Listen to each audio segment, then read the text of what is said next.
చాలామంది అంగస్తంభనకును లోకల్‌గా వాడే మందులకు లేదా ఈ బాల్స్‌కును బాల్స్ సైజ్‌కు రిలేషను పెట్టుకుంటారు. ఈ రిలేషను అంత గొప్పగా ఉండదు. సో, కొద్దిమంది రకరకాల తిండి తినడం వల్ల దాన్ని పెంచుతాం అనుకుంటారు. కొంతమంది ఏమనుకుంటారంటే ఫలానా పండు తింటే నాకు శక్తి ఎక్కువ వస్తుంది. టెస్టోస్టెరాన్ అనే హార్మోన్ పెరుగుతుంది. నేను ఎక్కువగా శృంగారం చేయగలను అనుకుంటారు. ఇట్లాంటి క్లెయిమ్స్ ప్రపంచం మొత్తంలో ప్రతి దేశంలోనూ ఉన్నాయి. ఈ ఒక్కొక్క దేశంలో ఒక్కొక్క రకమైనటువంటి లోకల్ ప్రొడక్ట్స్ మీద వాటికి ఇంపార్టెన్స్ ఇస్తారు. ఇప్పుడు మనకు ఓల్డ్ సిటీలో వెళ్తే పలంగ్ తోట్ పాన్ అంటారు. సో, దాని అర్థం ఏంటి అంటే మంచం విరగొట్టే పాన్ అని అర్థం. సో, పలంగ్ తోట్ పాన్ అని ఒకడు అమ్ముకుంటాడు. ఇంకోడు ఇంకేదో చెట్టు అమ్ముతారు. కోయేవాళ్ళు ఇంకేదో ఇస్తారు. సో, ఇవన్నీ కూడా సైంటిఫిక్‌గా ప్రూవ్ అయినవి కాదు. సో, కొద్దిమంది మెంతులు తింటే శృంగారం ఎక్కువ చేస్తామని అనుకుంటారు. ఇవన్నీ క్లెయిమ్స్ మాత్రమే. ఇవన్నీ సైంటిఫిక్‌గా సో ఫార్ ప్రూవ్ కాలేదు. ఎవరికైతే శృంగారంలో సామర్థ్యం ఉండదో వాళ్ళు మొహమాట పడకుండా డాక్టర్‌ని సంప్రదించాలి. డాక్టర్ గారు మీకు టెస్టులు చేసి టాబ్లెట్స్ ఇచ్చి చూస్తారు. మేము ఇచ్చే టాబ్లెట్స్ అన్నీ కూడా ఇంటర్నేషనల్లీ స్టాండర్డైజ్డ్. మీరు జపాన్‌లో వెళ్ళినా, జర్మనీలో వెళ్ళినా, అమెరికాలో వెళ్ళినా ఇవే టాబ్లెట్స్ ఉంటాయి. ఫర్ ఎగ్జాంపుల్ 4 రకాల టాబ్లెట్స్ ఉన్నాయి. సిల్డెనాఫిల్, వార్డెనాఫిల్, టడలాఫిల్, అవెనాఫిల్ అని. ఈ టడలాఫిల్‌ను ఓడు సియాలిస్ అని అమ్ముతారు, ఓడు టడాలిస్ అని అమ్ముతాడు, ఓడు టడా అని అమ్ముతారు. రకరకాల పేర్లతో అమ్ముతారు. అయినంత మాత్రాన లోపల మందు మారదు. కానీ ఈ 4 మందులకు స్టాండర్డైజ్‌గా వాళ్ళన్ని టెస్టులు చేసిన తర్వాతనే మార్కెట్‌లోకి వదులుతారు. కానీ ఇప్పుడు మెంతులతోటో లేదా ఇంకేదో చెట్టుతోటో, పలంగ్ తోటో, పాన్ తోటో మనకి ఎక్కడ రికార్డ్ ఉండదు. సైంటిఫిక్ అప్రోచ్ లేదు దానికి. వేసుకుంటే ఎంతమందికి బెనిఫిట్ అయ్యారు, ఎంతమంది బెనిఫిట్ కాలేదు, సైడ్ ఎఫెక్ట్స్ ఏంటి, ఇట్లాంటి ప్రశ్నలకు మనం పలంగ్ తోడు పాన్‌కు జవాబు చెప్పలేము. కానీ ఇదే టాబ్లెట్ వేసుకుంటే మాత్రం ఈ టాబ్లెట్ ఇది ఎఫెక్ట్ ఉంటుంది. దీనివల్ల బీపీ పెరుగుతుంది లేదా బీపీ తగ్గుతుంది. ఇట్లాంటివన్నీ మనం చెప్పగలం. డాక్టర్‌ను సంప్రదించకుండా సెల్ఫ్ మెడికేషన్ వేసుకోవద్దు. ఒక్కొక్కసారి సెల్ఫ్ మెడికేషన్‌తో డెత్స్ కూడా వస్తుంటాయి. ముఖ్యంగా ఎవరైతే వేరే టాబ్లెట్స్ కొన్ని వాడుతుంటారో ఆ టాబ్లెట్‌ను ఈ టాబ్లెట్ 2 కలిసినప్పుడు ఒక్కోసారి బీపీ డౌన్ అవుతుంది. హార్ట్ ప్రాబ్లమ్ ఉన్న వాళ్ళకు నైట్రేట్స్ అనే ఒక రకమైనటువంటి టాబ్లెట్స్ ఇద్దరికి ఇచ్చేవాళ్ళు గతంలో. ఐసార్డిల్ అని ఇట్లాంటివి ఉంటాయి. ఈ నైట్రేట్స్ కొన్ని ఆయింట్మెంట్ రూపంలో కూడా వచ్చేవి లేదా ప్యాచెస్ ఉండేవి. ఆ టాబ్లెట్‌కు ఈ సిల్డెనాఫిల్ లాంటి టాబ్లెట్ కలిపినప్పుడు బీపీ డౌన్ అయిపోయి డెత్స్ అవుతుంటవి. కనుక తెలియకుండా మీ ఇచ్చ మీరే సెల్ఫ్ మెడికేషన్ తీసుకోవద్దు. డాక్టర్‌ని సంప్రదించినప్పుడు మీ టాబ్లెట్స్ తీసుకెళ్ళి చూపించండి. సార్ నేను ఈ టాబ్లెట్లు వేసుకుంటున్నాను. ఇప్పుడు ఆ టాబ్లెట్‌కు మీరు ఇచ్చే టాబ్లెట్‌కు ఏమైనా రియాక్షన్ ఉందా అని అడిగి తీసుకోండి. సో, ఈ టాబ్లెట్స్ వేసుకున్న వాళ్ళకు ఎవరికైతే పనిచేయదో వాళ్ళకు మనం ఇంప్లాంట్ పెడతాం. ఇంప్లాంట్ ఏమిటి అంటే హార్డ్‌నెస్. చెవిలోకి దూది పెట్టినప్పుడు మనకు ఒకవేళ పోకపోతే పుల్లకు చుడతాం. పుల్లకున్న గట్టిదనం దూదికి వస్తుంది. అలాగే ఈ ఇంప్లాంట్ అంగం సైజు ఇంత పెద్దగా ఉన్నా దీనికి గట్టిదనం లేకపోతే వంగిపోతుంటది. సో, దూదిలాగా ఇది వంగిపోతుంటది. అప్పుడు మనం ఈ పుల్ల దీనికి పెట్టినప్పుడు దీనికి గట్టిదనం వస్తుంది. ఎంత గట్టిదనం వస్తుంది అంటే అవసరం అనుకుంటే ఇది ఒక 500 గ్రాముల బరువును కూడా మోయగలదు. అదే ఈ పుల్ల మనకు బయటికి కనబడదు. లోపల ఆపరేషన్ చేసి కుట్లేసి పెడతాం. కనుక లోపలే ఉండిపోతాయి. ఇప్పుడు ఎముకలు విరిగిన వాళ్ళకు స్టీల్ రాడ్ ఎలా వేస్తారో అట్లాంటిదే ఈ ఇంప్లాంట్ పెడతాం. ఈ ఇంప్లాంట్ లేకుండా మనము 500 గ్రాముల బరువు కాదు కదా, 100 గ్రాములు కూడా మోయలేదు. దీనికి ఆ శక్తి ఉండదు. ఇది రొటీన్‌గా మనకు జరిగే. సో, టెస్టోస్టెరాన్ హార్మోన్‌కు సైజ్‌కు సంబంధం లేదు. టెస్టోస్టెరాన్ హార్మోన్‌కు సెక్స్‌కు సంబంధం ఉంటుంది.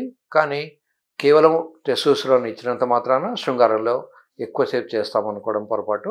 ఎవరికైతే గడ్డాలు మీసాలు రాకముందే ఈ బాల్స్ తీసేయబడతావో లేదా ఈ బాల్స్ పెరిగి ఉండవో, ఈ బాల్స్ పనిచేయవో వాళ్లకు అంగం సైజు పెరగడంలో కొన్ని ఇబ్బందులు ఉంటాయి. అట్లాంటి వాళ్లకు మనం గడ్డాలు మీసాలు పెరిగే వయసులో 13, 14 ఏళ్ల వయసులో కనుక మీరు డాక్టర్ గారికి తీసుకొస్తే వాళ్ళకు ఇంజెక్షన్ ఇస్తారు. ఆ ఇంజెక్షన్ 1, 2 ఇంజెక్షన్లు ఇచ్చిన తర్వాత అంగం సైజు పెరుగుతుంది. కానీ ఆ ఇంజెక్షన్ ఇస్తే ప్రతిసారి పెరగదు. జీవితంలో ఒకసారి అది అంగం సైజు పెరుగుతుంది. సో, అంగం సైజు కానీ బాల్ సైజు కానీ చూసుకొని మనము ముందే ఒక డెసిషన్ తీసుకోవద్దు. ఒక్కొక్కసారి చాలామందికి షోవర్స్ అంటే చూపెట్టేవాళ్ళు లేదా గ్రోవర్స్ అని ఉంటారు. కొంతమందికి అంగం సైజు చూడడానికే చాలా పొడవుగా ఉంటుంది. కొంతమందికి చూడడానికి చిన్నగా ఉంటుంది కానీ శృంగారం సమయంలో అది పొడవు పెరుగుతుంది. సో, ఇలా పొడవు పెరిగే వాళ్ళని గ్రోవర్స్ అంటారు. ఊరికే మామూలుగా ఉన్న వాళ్ళని షవర్స్ అంటారు. ఈ షోవర్స్కి మళ్ళీ ఎక్కువ గెయిన్ ఉండదు. శృంగారంలో పాల్గొన్నప్పుడు దాని సైజు పెరగడం అంటూ జరగదు. కానీ చిన్నగా ఉన్న వాళ్ళకు మాత్రం సైజు పెరుగుతుంది. యూజువల్‌గా 2 సెంటీమీటర్ గెయిన్ ఉంటుంది. సో, లెంత్ కన్నా కూడా ముఖ్యమైనది స్ట్రెంగ్త్. హార్డ్‌గా ఉంటే తప్ప లోపలికి ఎంటర్ కాదు. So, length is required minimum is 3 centimetres. ఈ 3 సెంటీమీటర్స్ ఎందుకు, 4 సెంటీమీటర్స్ ఎందుకు కాదు అని మీరు ప్రశ్న అడగచ్చు. భగవంతుడు ఆడవాళ్ళను సృష్టించినప్పుడు వాళ్లకు 2 రకాలైనటువంటి సెన్సేషన్స్ ఇచ్చాడు మన జననాంగాల్లో. బయటి వైపుకి మనకు కనపడేదాన్ని సొమాటిక్ సెన్సరీ ఇన్నర్వేషన్ అంటారు. లోపల వైపు ఆటోనామిక్ ఇన్నర్వేషన్ ఉంటుంది. ఈ సొమాటిక్ ఇన్నర్వేషన్‌కు మాత్రమే టచ్ సెన్సేషన్ ఉంటుంది. అమ్మాయిలకు మంత్లీ సైకిల్స్ అయినప్పుడు ఒక్కోసారి బ్లీడింగ్ ఎక్కువైనప్పుడు వాళ్ళు ఒక గుడ్డను లోపలికి పెట్టుకుంటారు. ఒక్కోసారి వాళ్ళు మర్చిపోతారు. వాసన వస్తుంది. ఇంతలా గుడ్డ ఉంటుంది. కానీ వాళ్ళకక్కడ గుడ్డ ఉన్న విషయం కూడా టచ్‌లో తెలియదు. వాళ్ళు వచ్చినప్పుడు డాక్టర్స్ టార్చ్ లైట్ ఏసి దాన్ని తీసేస్తారు. సో, మనకిక్కడ చిన్నగా ఒక ఈగ వాలినా లేదా దోమ వాలినా లేదా ఈ చీమ వాలినా మనకు సెన్సేషన్ వస్తుంది. మనకు ఆ ఫీలింగ్ ఉంటుంది. కానీ అమ్మాయిలకు పాపం ఇంత లావు గుడ్డ లోపలికెళ్ళినా కూడా సెన్సేషన్ ఉండదు. So, sensation is more for the first 3 centimetres for the enjoyment. లోపల వైపు ఆటోనామిక్ సిస్టమ్ ఉంది. నర్వస్ సిస్టమ్ ఉంటుంది. ఎందుకు ఇలా చేశాడు భగవంతుడు అంటే డెలివరీ టైంలో ఒక్కొక్కసారి నొప్పులు 10 గంటలు ఉంటుంది. పాప తల 10 సెంటీమీటర్లు ఉంటుంది. రూల్ ఆఫ్ లా అంటాం.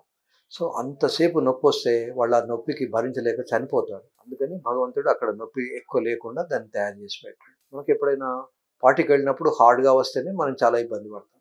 మరి 10 గంటలు ఆ పాప బయటికి రావడానికి వాళ్ళు నొప్పులు తీయాలంటే వాళ్ళకి భగవంతుడు ఆ పర్టిక్యులర్ డిజైన్ చేసి పెట్టారు కనుకనే మిలియన్స్ ఆఫ్ ఇయర్స్ నుంచి ఈ సిజేరియన్ ఆపరేషన్ లేని జమానా నుంచి కూడా పిల్లలు బయటకు వస్తున్నారు. కనుక దాని సెన్సేషన్స్ మనం దృష్టిలో పెట్టుకోవాలి. నాది చిన్నగా ఉంది అని ఫీల్ అవ్వద్దు. పూర్ణలో చూసి దాన్ని వాడికి ఉంది కదా నాకు లేదు అని ఫీలింగ్ తెచ్చుకోవద్దు.